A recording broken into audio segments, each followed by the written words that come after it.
Update news தெரிஞ்சுக்கொள்ள V-Star சேனலை subscribe பண்ணுங்கள். அப்படியே அந்த பெல் பட்டனையும் ப்ரெஸ் பண்ணுங்கள். ஹலோ வியூவர்ஸ், இன்றைக்கி மோடி ஓட்டு போட்டதை விட ஒரு பெரிய ஹைலைட் என்ன அப்படின்னு கேட்டிங்கன்னா, அமித்ஷாவோட பேத்தியை தூக்கி வச்சு கொஞ்சியது தான். நாடாளுமன்ற தேர்தலுக்கான 3வது கட்ட வாக்குப்பதிவு இன்றைக்கி நடைபெற்று தற்போது வரை நடந்து வருதுன்னே சொல்லலாம். உத்தரப்பிரதேச மாநிலம் வாரணாசி தொகுதியில் பிரதமர் நரேந்திர மோடி போட்டியிடுகிறார். ஓட்டு போடுவதற்காக காந்தி நகரில் உள்ள தன் வீட்டிற்கு சென்றுள்ளார். தன் அம்மாவின் காலில் விழுந்து ஆசீர்வாதம் வாங்கி கொண்டு ஓட்டு போட ஜீப்பில் கிளம்பியுள்ளார். அகமதாபாத்தின் ராணி பகுதியில் உள்ள நிஷான் உயர்நிலைப் பள்ளியில்தான் மோடிக்கு ஓட்டு.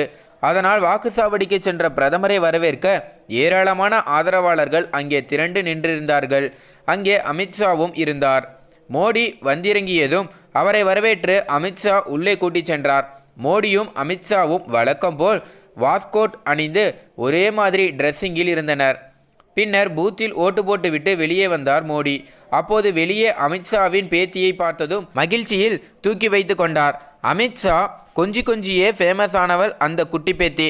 இப்போது மோடி குழந்தையை ஒரு கையில் தூக்கி வைத்து கொண்டு மறு கையில் வி என்ற விக்டரி சின்னத்தை காட்டினார். மோடி இடுப்பில் மஞ்சள் கலர் கவுனில் சிரிக்கிறது அந்த கியூட் குழந்தையும். இதை பார்த்ததும் அங்கிருந்த ஆதரவாளர்கள் கைத்தட்டி ஆரவாரம் செய்தனர். சரி, இந்த பேத்தியை ஞாபகம் இருக்கா? பாஜக தொப்பியை பாட்டி போட்டுவிட அதை தூக்கி வீசி எறிஞ்சிச்ச அதே பேத்தி தான். மேலும் இந்த தகவல் தான் தற்போது சமூக வலைதளங்களில் ரொம்ப வைரலாக பரவுது. மேலும் அது மட்டும் இல்லாமல் இன்றைக்கி பார்த்தீங்கன்னா தேர்தல் ரொம்ப பரபரப்பாக எல்லா ஊர்லேயும் நடந்து வருது அப்படின்னே சொல்லலாம். குறிப்பாக 2ஆம் கட்ட தேர்தலாக தமிழகத்தை நடந்து முடிஞ்சிச்சு. தற்போது 3ஆம் கட்ட தேர்தல் பார்த்தீங்கன்னா நடந்துட்டு வருது. அதே போல் முன்னாள் பிரதமர் மன்மோகன் சிங் அவர்கள் தன்னுடைய வாக்கை பதிவு செஞ்சிருக்காரு. அசாம் மாநிலம் திஸ்பூரில் தனது வாக்கை மன்மோகன் சிங் அவர்கள் பதிவு செஞ்சுருக்காரு. இதே போல் பார்த்தீங்கன்னா கேரளாவில் நிறையவே வாக்குப்பதிவு நடந்திருக்கு. அங்கேயும் பார்த்தீங்கன்னா முக்கியமான பிரபலங்கள் நிறைய பேர் தங்களுடைய வாக்குகளை பதிவு செஞ்சுருக்காங்க. மொத்தம் பார்த்தீங்கன்னா 117 தொகுதிகளில் இன்றைக்கி நடக்குது. இன்று காலை 7 மணி முதல் வாக்குப்பதிவு தொடங்கி ரொம்ப விறுவிறுப்பாக நடந்து வருதுன்னே சொல்லலாம். நாடு முழுவதும் முதல் 2 கட்ட மக்களவைத் தேர்தல் நிறைவடைந்துள்ளது.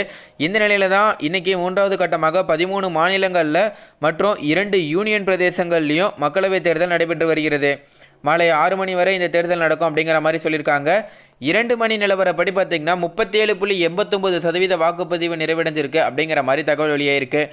இன்னும் ஒரு 4 மணி நேரம் தான் இருக்குது. ஸோ பார்த்தீங்கன்னா கிட்டத்தட்ட ஒரு 60% வாக்குகள் பதிவாகிறது ஒரு பெரிய விஷயம் அப்படிங்கிற மாதிரி தான் பேசிக்கிறாங்க. ஸோ என்ன நடக்க போகுது அப்படிங்கிறத நம்ம பொறுத்திருந்து தான் பார்க்கணும். மேலும் இந்த தகவல் குறித்த உங்களோட கருத்து என்ன அப்படிங்கிறத கீழே கமெண்ட்டில் பதிவு பண்ணுங்கள். மேலும் இந்த தகவல் உங்களுக்கு பிடிச்சிருந்துச்சுன்னா மறக்காமல் லைக் பண்ணி ஷேர் பண்ணுங்கள். இதே போல் பல தகவலை தெரிஞ்சுக்கொள்ள நம்ம சேனலை உடனடியாக சப்ஸ்கிரைப் பண்ணுங்கள். தேங்க்யூ.